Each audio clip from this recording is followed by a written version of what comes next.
الحمد لله رب العالمين والصلاة والسلام على نبينا محمد وعلى آله وأصحابه أجمعين. أما بعد.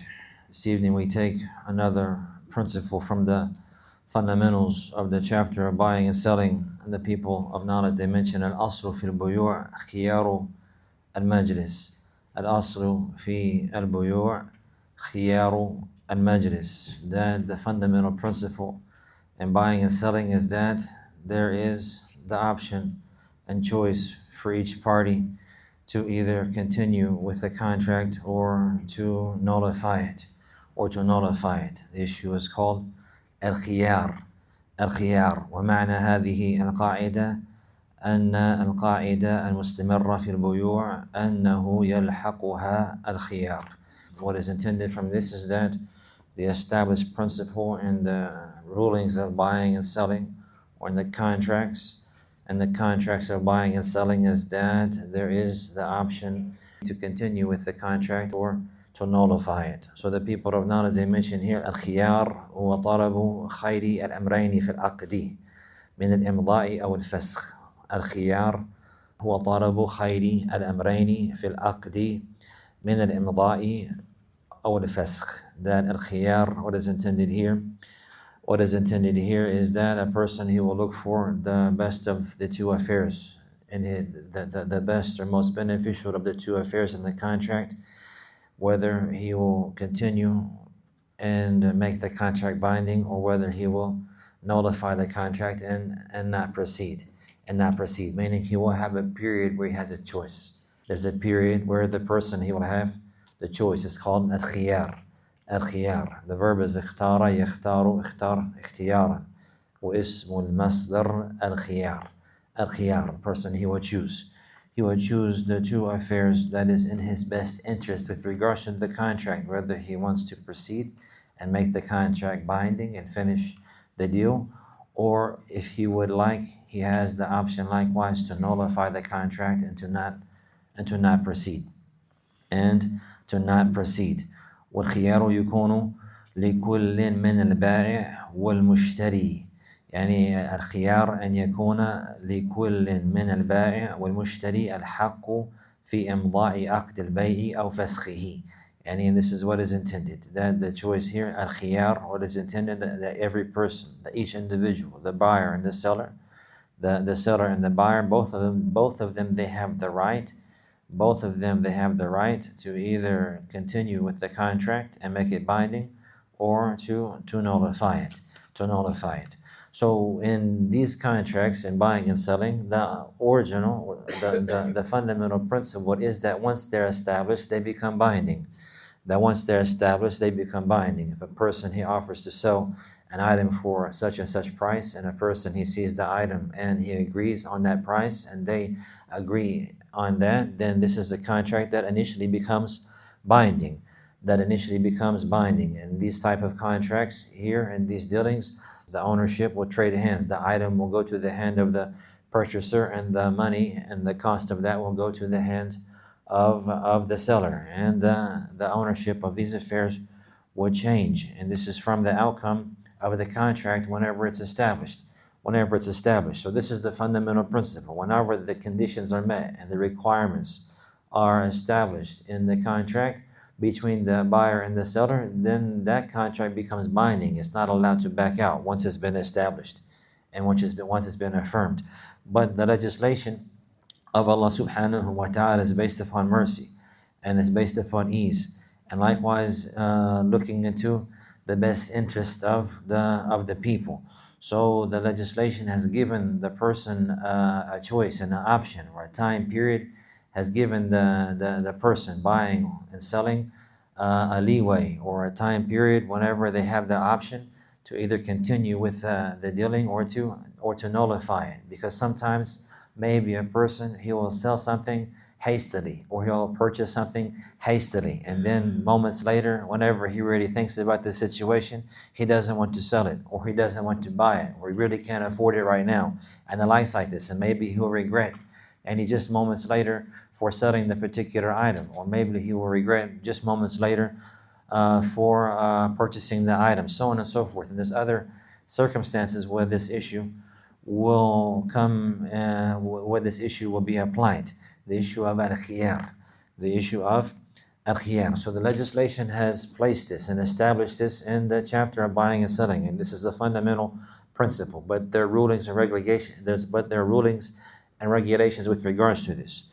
There are rulings and regulations with regards to this. And the people of Nana, as they mentioned here in the chapter of buying and selling, al-khiyaru lahu sab'atu aqsam. Al-khiyar lahu sab'atu aqsam. That this issue of al-khiyar, that the person is given the choice, the khiyar, meaning he's given the choice whether he wants to proceed and make the contract binding or he wants to invalidate it. He wants to invalidate it. And meaning this is after the contract has already been established, after they have already agreed on a price and it's been purchased. It's been purchased. Still, after this, there's a period where they both have a choice, So this is what we're discussing now. This is what we're discussing now. Not somebody's coming asking for the price and he's thinking about, does he want to buy it? No, he asks for the price. He agrees on the price, he pays for it. He asks about the price. They agree on the price. He pays for it. It's his now. Still, there's a period here where both of them have the choice. Do they want to actually proceed with that, or would they like to nullify that contract? So this is what we're discussing here when we say al-khiyar. So it has 7 aspects. The people of knowledge, they say it has 7 aspects or 7 types. And 7 types or 7 aspects of how it is applied. We mention all of them briefly and then take them one by one. Bi-idhnillahi ta'ala. So the first one, khiyaru al-majlis. The first one is called khiyaru al-majlis. Al-majlis means at the time of the contract, the time and the place of the contract. So a person, he has the khiyar at the time and the place of the contract. It's called khiyaru al-majlis. Again, we will discuss, inshallah, each one of these in brief detail. The second one is khiyaru al-sharat. That is the choice that's based upon a condition.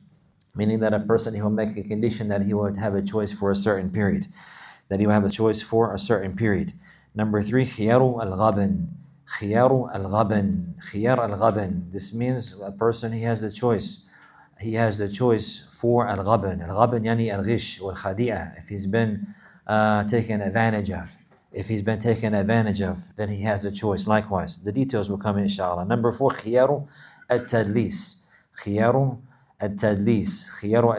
This is whenever he has a choice because he's been deceived.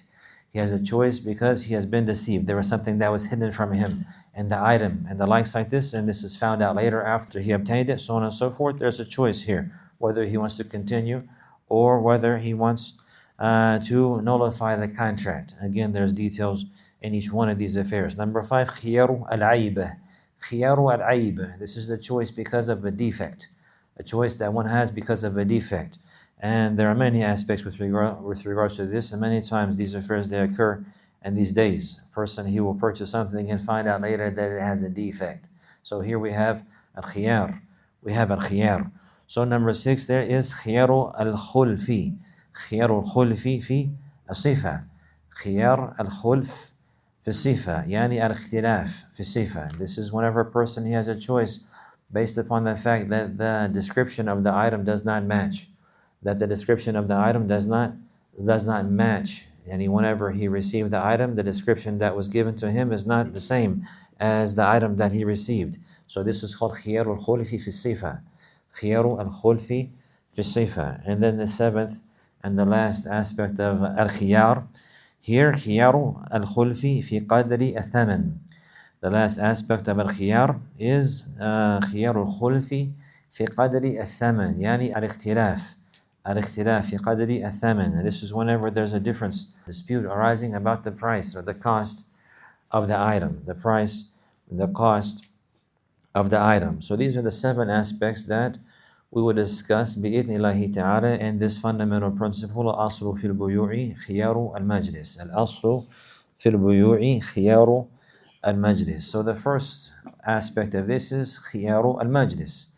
Khiyar al-majlis. What is intended by al-majlis? And the place, the time and the place of the contract.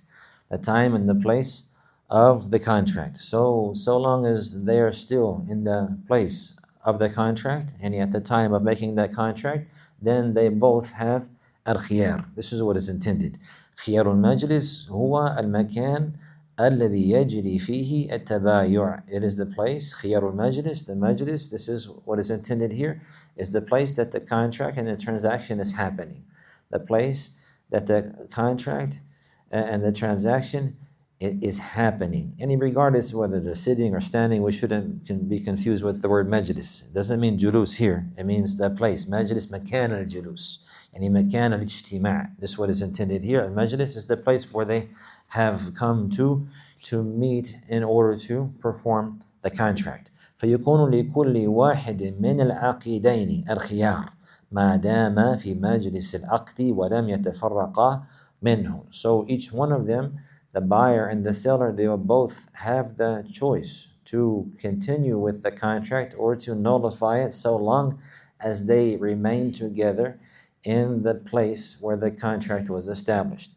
And the place where the contract was established, and they did not separate from each other. And they did not separate from each other. So just to summarize here, if a person he were to sell, for example, his phone in his store, he sold a phone in his store. So now the majlis is the store. Or if he were to sell his phone in his house. So now the majlis is the house. So the majlis, what is intended here, is the place where the contract is being made.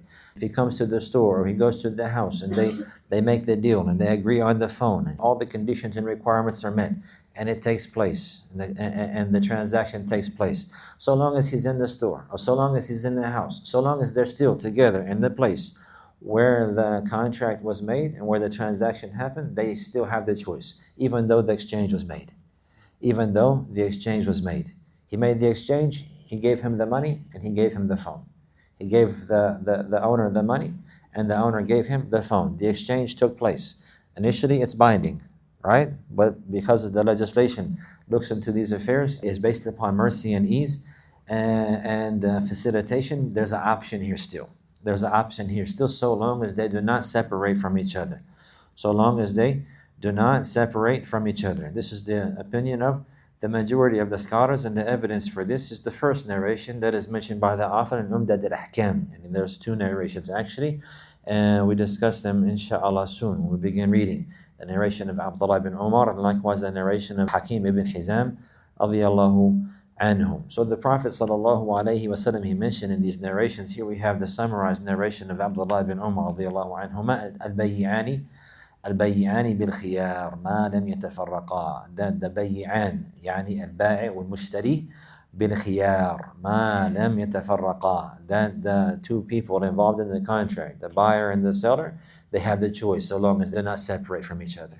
So long as they do not separate from each other. So this narration has a number of different wordings and it has additions like this, and this is summarized. And some of these additions we discussed them بإذن الله تعالى, and we will discuss them in more detail whenever we begin reading the narrations of Umdat al-Ahkam في كتاب البيوع بإذن الله تعالى. So this is the evidence for this, and this is something that is established. So now someone may say, ما زمن خيار المجلس? How long does the choice last? So how long does the choice last? We understand the choice that he has now, so long as they're together in the gathering, that the contract occurred and the transaction occurred. So how long would it last? How long would it last? The people of knowledge differed about this, and Allah knows best. It lasts so long as they're together in that gathering or in that place. So long as they're together in that gathering, in that place. Maybe it'll be 5 minutes and maybe it'll be longer than that. Maybe it'll be 5 minutes and maybe it'll be longer than that. Maybe it will take place in just moments and they will leave. He'll come and purchase the phone and he will give him the money and the contract will be established and he will leave. And he will leave. He leaves out the door and he goes about his way. Now the option is finished. Now the option is finished. It just takes moments. Maybe they're traveling together, for example, on an airplane overseas, and they're sitting together and he offers to sell him his phone on the plane. He says, okay, I'll buy it. And the transaction takes place on the plane, and they're stuck together for the next 9 hours, 10 hours, 11 hours. The whole time, the option still remains. The option still remains so long as they are in the gathering place that the transaction occurred. We understand? This is what is intended. So there's no limit to that, so long as they remain together. So long as they remain together. Another question may come about likewise, كيف يحصل التفرق? What is considered separating? What is considered separating? What would be considered that they had separated? For example, if they're on the airplane and they make the transaction and one of them gets up and he goes to the restroom, akramakumullah, would this be considered separating? And would this be considered separating? So the people of Nana, as I mentioned here, is that it goes back to the customs. It goes back to the customs, what the people consider to be separating.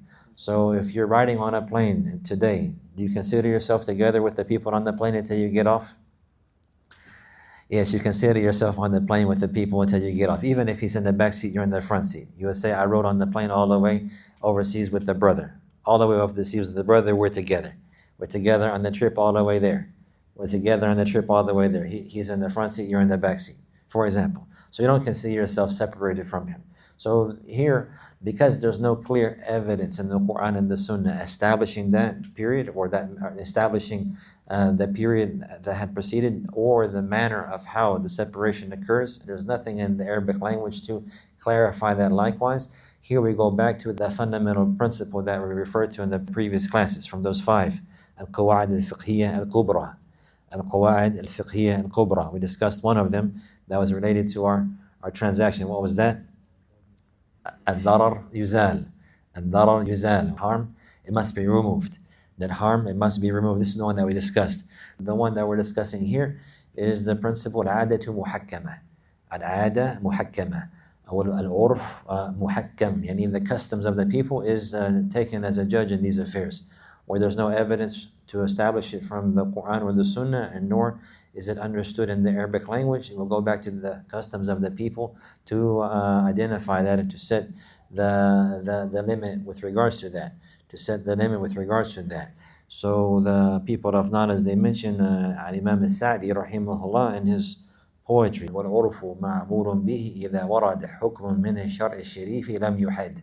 That the urf is applied whenever there is a ruling in the legislation that is not, that its limits are not set. That its limits are not set. And the limit is not set in the Quran and the Sunnah, nor in the Arabic language, so it goes back to the customs. So it goes back to the customs. العرف معمول به إذا ورد حكم من الشرع الشريف لم يحد. حكم من الشرع الشريف لم يحد. So this is the issue here. It goes back to what the people consider separating. So for example, if he purchased in the store, if he went into his store and then he purchased in the store and then he went to the side and sat down, but he's still in the store, would this be considered that they have separated? And our customs today, or would he say that he's still there? Huh? He's still there. He's still there. The customs of today, they would say that he's still there. As for if he went into a store and then he walked out and he went around the corner. He walked out and went around the corner and went to, for example, the store around the corner and bought something to drink. Now, he left. He left. And the urf that we have today, we would consider that he left. He walked out the store entirely and he went about his business. He went about his business. So then this is how this is considered. It's considered the tafarruq. Yani the hadith, what does it say? Al-bayyani bil-khiyari ma lam yatafarraqa. That the buyer and the seller, they have the choice. Khiyar al-majlis ma lam yatafarraqa. So long as they did not separate from each other. So long as they did not separate from each other. So that period remains so long as they did not separate from each other. What is considered separating from each other? What will identify that? The customs of the land, the customs of the people. Do they consider that separating or not? And if there's a dispute, we'll take it back to the urf. That's the meaning of the qaida. Al-'ada muhakkamah. Yani yuhakkam ilayha. So the urf will be the judge in this affair. The urf will be the judge in this affair. The urf yani the customs. The urf, they say the urf or the 'ada, meaning the customs, meaning the customs. So also there's another question. How يجوز إسقاط الخيار? How يجوز إسقاط الخيار? Is it allowed to drop the choice, to overlook the choice, to say I do not want it, to say that I do not want the choice? And is this allowed? You understand? The origin is that you have the choice. Is it allowed for one of them to say I don't have the choice, or for both of them to say we have no choice? Once we purchase it, there's no choice. Is this allowed? Is this allowed? The people of Nana, as they mentioned, yes. The people of Nana, as they mentioned, yes. So if both of them, they say, we'll purchase the item here, but the contract, there's no choice. And they say, okay, and they agree upon that, there's no choice. There's no choice, even if they're still together, because they had what's the word called? Tanazala. Tanazul, yani each one of them gave up the right to give up this right, to give up the right of having the choice. If they give up the right of having the choice, then this is accepted. Is it allowed for one of them or both of them to give up the right of this choice? Yes, this is allowed. Yes, this is allowed. This is allowed. It's allowed for both of them to do that, or even one of them to do that. One of them, maybe he will say, for example, the buyer, he says, once I buy it, that's it, I don't have no choice. Once you buy it, that's it, I don't have no choice. I don't have no choice. He'll give up his option. This is allowed. And likewise for the one who purchases it, likewise. And he will say, if I buy it, I don't have no choice. And meaning that he doesn't have the choice. But the other one, he still has the choice. So if they both agree to overlook the choice, to overlook the khiyar, it's lawful. Or if one of them wanted to do that, meaning I'm certain now, I'm selling it now, I don't want it back. I don't want it back. I don't want a choice. It's a done deal on my side. It's a done deal on my side. It's allowed for him to do that, but the other side still has the khiyar.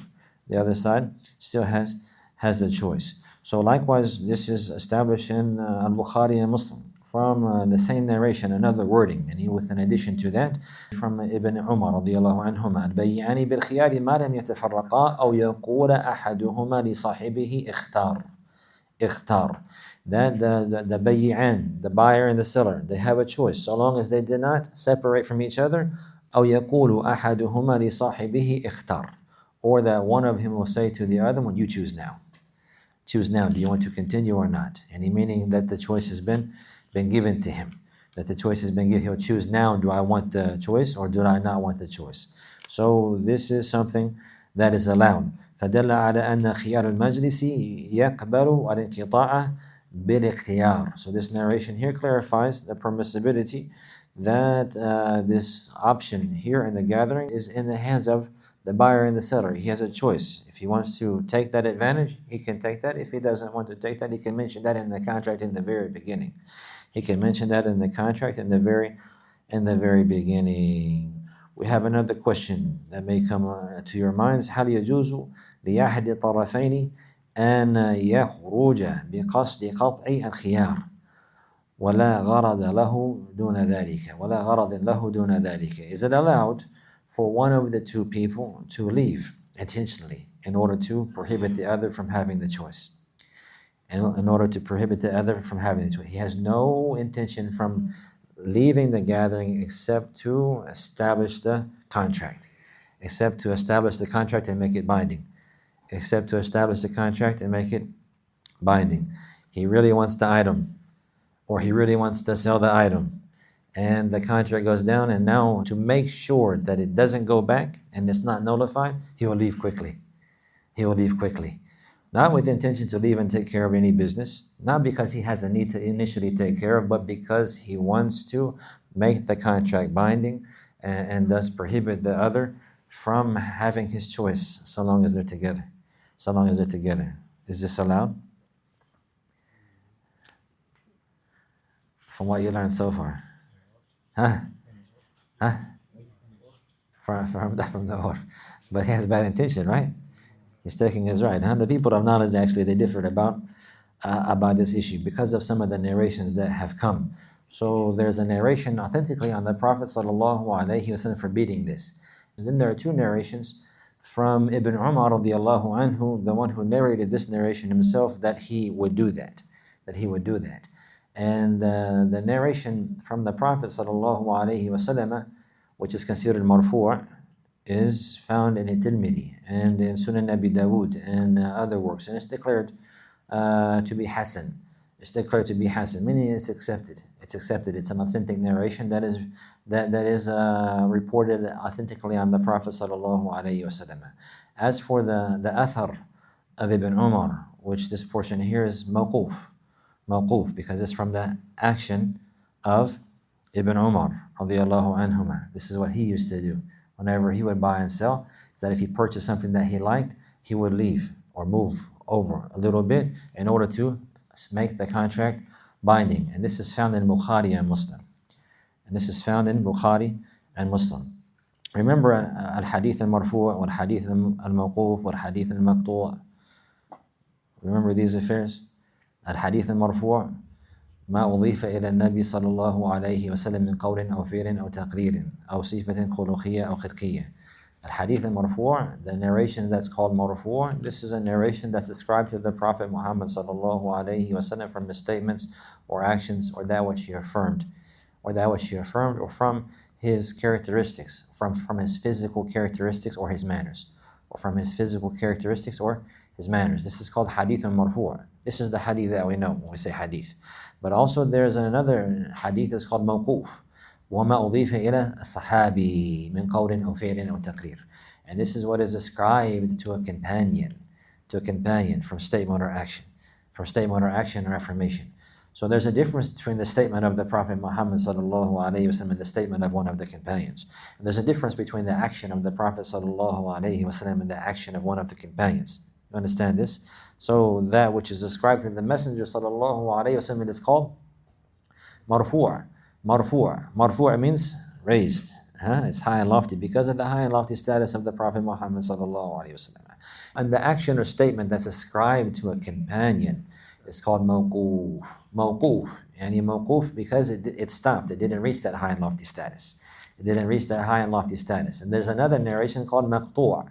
مقطوع يعني قطع, and this is ما أضيف إلى التابعي فما دونه من قول أو فعل, that which is ascribed to a tabi'i and those after them. This is called مقطوع. From the beneficial statements of Al-Hasan al-Basri rahimahullah, that's called hadithun مقطوع. From the beneficial statements of like Umar, for example, a statement of Umar radiyallahu anhu, one of his statements, or a statement of Ali radiyallahu anhu, for example, that he made, or an action like here of Ibn Umar radiyallahu anhuma, his action that he did himself, that's called mawquf. And as for that which is ascribed to the Prophet sallallahu alayhi wasallam, ما أضيف إلى النبي صلى الله عليه وسلم من قول أو فعل أو تقرير أو صفة خلقية أو خلقية, then this one is called marfu'.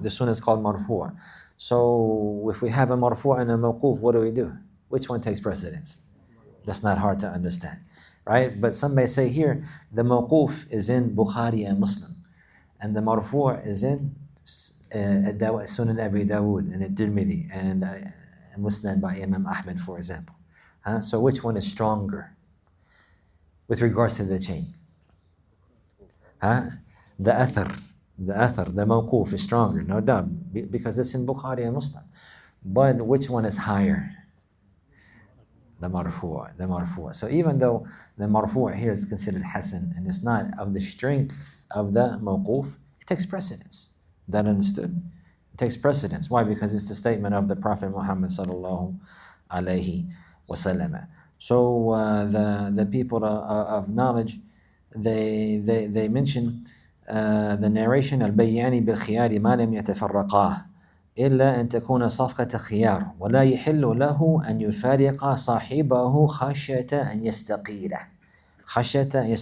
This narration here is from the narration of Abdullah ibn Amr, but it's a chain from Amr ibn Shu'aib and Abihi and Jaddihi. This chain is very well known. Amr ibn Shu'aib and Abihi and Jaddihi. And the benefit of learning this is that this is called a nuskha, and it's from a nusakh al-hasana. So this chain here is automatically known that it's hasana. So this narration is hasan. It's from Amr ibn Shu'aib and Abihi and Jaddihi, yani and Abdullah ibn Amr radiyallahu anhuma. He said that the Prophet sallallahu alayhi wasallam, he said, al-bayyani bil-khiyar ma lam yatafarraqa illa an takuna safqata khiyar. That the buyer and the seller, they have a choice so long as they do not separate, unless it is a choice, a condition that they make. Meaning indication to khiyar al-shart that we're going to take next inshallah. Meaning that a person, he can make a condition where the khiyar lasts longer than the majlis. And there's details with regards to this one too. But the shahid here is that he said sallallahu alayhi wa sallam, وَلَا يَحِلُّ لَهُ أَن يُفَارِقَ صَاحِبَهُ خَشْيَةَ أَن يَسْتَقِيلَ. And it's not allowed for him to go away from his friend And the one who's in the dealing with him, afraid that he will nullify the contract. Afraid that he will nullify the contract. So this is collected by Abu Dawood and Tirmidhi, and likewise An-Nasa'i and Imam Ahmed. And as we've seen, it's Hasan. It's Hasan. So here it's clear. The Prophet sallallahu alaihi wasallam said, وَلَا يَحِلُّ لَهُ أَن يُفَارِقَ صَاحِبَهُ خَشْيَةَ أَن يَسْتَقِيلَ يعني أن يفسخ العقد. Yani it's not allowed for him to go away from his partner and end the transaction afraid that he will nullify the contract. And he wants the contract to happen. So the Prophet sallallahu alaihi wasallam forbade this. This is clear? Forbade this. So now we go back to the wording of Abdullah ibn Umar radiallahu anhuma. And it's mentioned that in this wording, Nafi', he would say that the one of the narrators that narrates on Ibn Umar is Nafi'. And then he would add in addition after the narration of Ibn Umar a portion about Ibn Umar himself. And he would say, وَكَانَ Ibn Umar إِذَا اشْتَرَى شَيْئًا يُعْجِبُهُ فَارَقَ صَاحِبُهُ. And Ibn Umar, he used to, if he purchased something that he liked, then he would go away from his partner in the transaction. And meaning he would intentionally leave him and get away from him in order to make the contract binding. If he purchased something that he liked, then he would purchase it initially and then immediately separate from him, with the intention of applying the narration that he's narrating. That is ما لم يتفرقا فيفرقه حتى يثبت العقد. So that أو يكون لازما, so that the contract will be binding. So that the contract will be binding. This is the wording. This is in Sahih Bukhari. Another wording in Muslim, Nafi', he said رحمه الله فكان إذا بايع رجلا فأراد ألا يقيله قام فمشى هنيئة ثم رجع إليه. He said that Ibn Umar, if he sold something or he did a contract with somebody and he did not want him to notify the contract, then he would take a few steps away from that gathering, away from that person, then he would come back. And in order to make the contract binding. In order to make the contract binding. So some of the people of knowledge, they looked to the narration of Ibn Umar, they mentioned that it's permissible. And others, they looked at the narration of the Prophet sallallahu alaihi wasallam and they mentioned that it's not permissible. It's not permissible. So what is clear to you? It's not permissible. It's not permissible. So even though the narration of Ibn Umar is in Bukhari and Muslim, and the narration of the Prophet ﷺ is in the other works that are not of that strength and authenticity, it's authentic though. It's an authentic narration. So the marfu' it takes precedence. وَلَا تُقَدِّمُوا بَيْنَ يَدَيِ اللَّهِ وَرَسُولِهِ. You do not proceed in front of Allah and His Messenger sallallahu alaihi wasallam. You don't say or order before He says and orders sallallahu alaihi wasallam. You go when He goes and you stop when He stops sallallahu alaihi wasallam. With that which He allows, then you partake in that, and that which He forbids, then you refrain, regardless of who says it. Regardless of who says it. So here, Allah knows best. The people of knowledge mentioned that most likely Abdullah ibn Umar, he was unaware of this narration. He was unaware of this narration. Had he been aware of this narration, he would not have done that. In any case, whenever there appears to be a contradiction between the narration of the Prophet ﷺ and the narration of somebody else, then a believer, he will hold fast to the narration of the Prophet ﷺ, unless there's a way to understand both of them in a particular light. Unless there's a way to understand both of them in a particular light. فالأثر عن ابن عمر رضي الله عنه أقوى سندا لكن المرفوع أعلى رتبة. So the chain of the narration of Ibn Umar is stronger, but the narration of the Prophet sallallahu alaihi wasallam is higher and more lofty and takes precedence. Higher and more lofty and takes precedence, and Allah knows best. And Allah knows best. So this is considered khiyaru al-majlis. The second aspect is khiyaru al-sharat. Khiyar al-sharat. And this is whenever there is a condition that is set, giving the person the choice. A condition that is set, giving the person the choice. The people of knowledge, they say, هو أن يشترط المتعاقدان أو أحدهما. أن يشترط المتعاقدان أو أحدهما الخيار إلى مدة معلومة لإمضاء العقد أو فسخه. And this is whenever the people involved in the contract, the buyer and the seller, or one of them, he will set a condition that he has a choice for a known period. He will set a condition that he has a choice for a known and a set period, whether he wants to continue and make the contract binding or he wants to nullify it, or whether he wants to nullify it. So if that period that is set comes and the contract was not nullified, it becomes binding whenever that period has finished. From the time of the initial contract, if he says, for example, I want to purchase this phone, but I need 5 days. I need 5 days khiyar. I need 5 days khiyar. I need 5 days choice. I need 5 days choice to think it over, to look into it, and the likes like this. He says, okay, you got it. So from that time, he'll give him the money. They'll make the contract. The transaction is finished, and then from that moment there's 5 days. There's 5 days. So he has within that period 5 days that they agreed upon. If he wants to bring it back, he can bring it back and get his money back. No blame and no problem.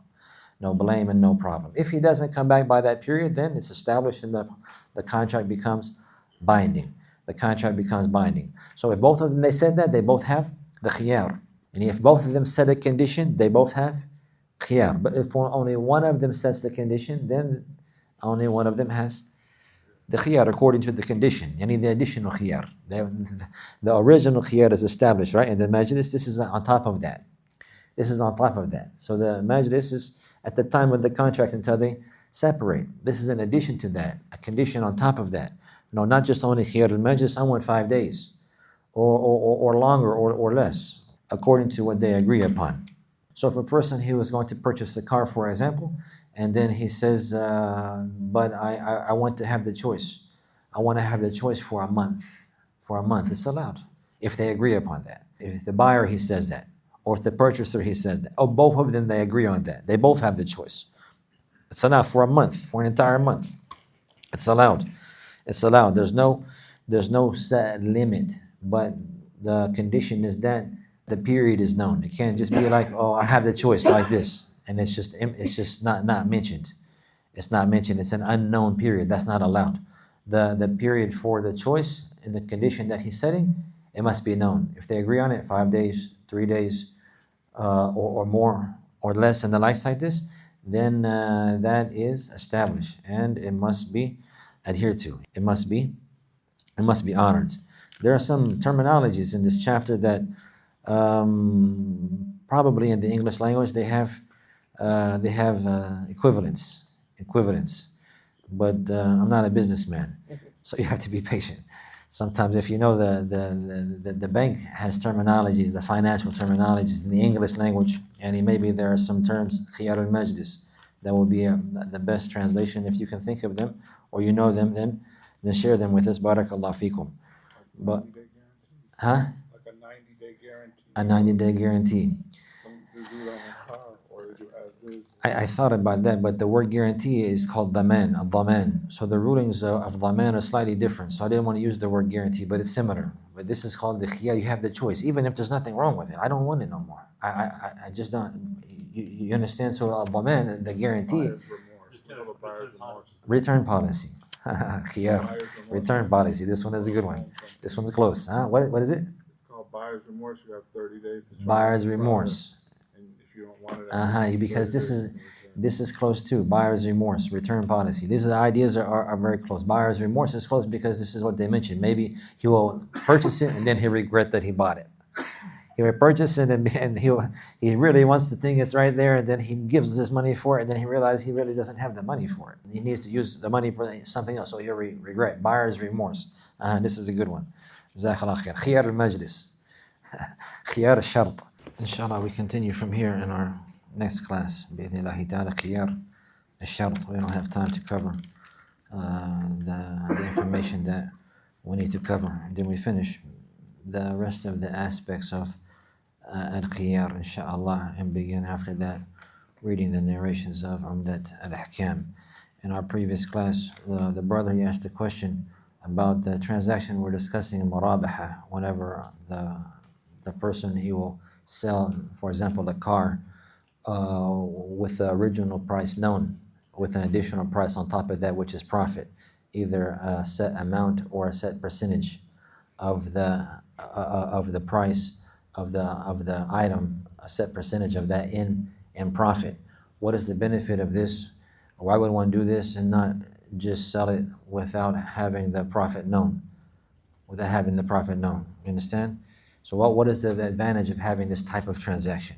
So if a person, he owns items, then there's no need to do this type of transaction, murabaha. There's no this type of murabaha where the actual cost of the item is known and the profit that is made along with that is known. If a person, he owns the item, he'll sell it for the set price that he likes and in the reasonable market value.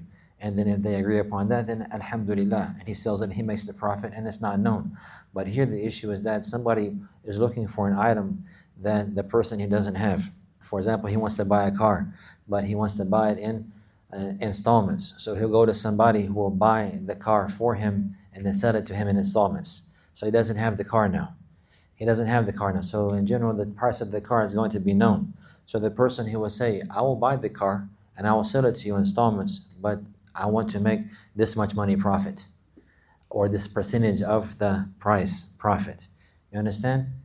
So somebody, he wants to buy a car. He says, I want to buy a Honda, model this, model that, model that. It's okay, those cars right now, these days, they cost $15,000. Okay, I'll buy the car and I will sell it to you in installments, but it's going to be $16,000, for example, or $17,000 over a period of years, and this many years, and you're going to pay this many months. He says, okay. And they agree to do that without any obligations yet, and he goes, buys the car, and then he makes the contract. This is law. Now he will make murabaha. This is where this contract will come in neat. You understand? So now the person who's buying the car, he knows the original price, and he knows the profit that the person is making and everything. And that's all set in the contract. And then the payments are set likewise. This is clear.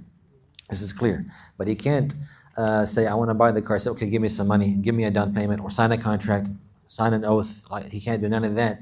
He can say, I want this car and I'll pay for it in installments. He said, okay, I'll go buy it for you. And they make an agreement verbally, but there's no obligations and nothing is binding, and they're still free to go their ways.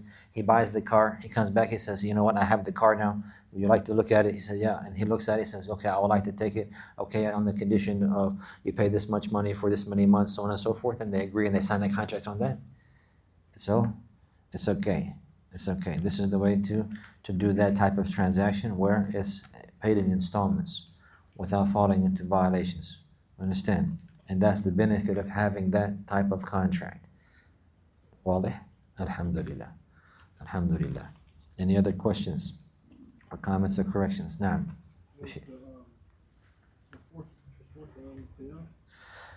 خيار التدليس yeah. من دلس يدلس تدليسا. The last one, خيار الخلف في قدر الثمن. خيار الخلف في قدر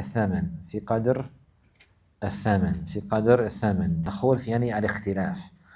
في قدر الثمن, in the amount. So maybe they will agree on a transaction and then agree on an amount, and then when it comes time to pay, they disagree on the amount. They disagree now.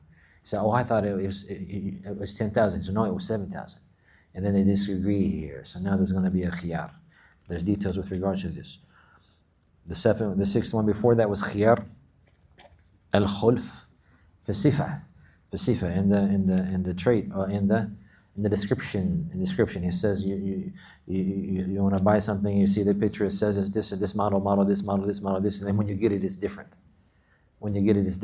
Or you buy the car with this many miles. When you get the car, it has more, for example. Or you buy this model or that model, or this color or that color, or this size or that size, and whenever you actually get it, it's not the way that you agreed. So here there's a khiyar. So this is the clarification of the vastness of the religion and how it encompasses the aspects of the human being. Alhamdulillah, and there's great details in all affairs of the human life, clarification and guidance to follow. Naam.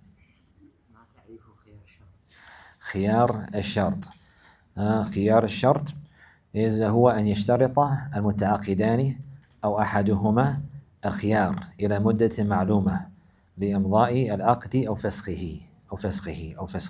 You wrote it? جزاك الله خيرا. اللهم بارك. هذا وصلى الله على نبينا محمد وعلى آله وصحبه وسلم.